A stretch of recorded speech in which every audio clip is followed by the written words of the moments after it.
Welcome back to Gear Up Windows YouTube channel. In this video, we will guide you on how to disable password saving prompts on Google Chrome browser on Windows 11 or 10 PC. For this, first open Google Chrome browser and then click on this one menu icon in the top right corner, and in the drop down menu, select settings option. In the Chrome settings, select this one option, autofill and passwords in the left sidebar. On the right, click on this one Google Password Manager option. In the Google Password Manager, select settings in the left sidebar. On the right, under settings, you will see this one option, offer to save passwords.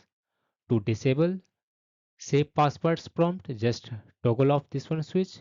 And in case you want to save passwords, then click on this one toggle switch, turn on this one toggle switch.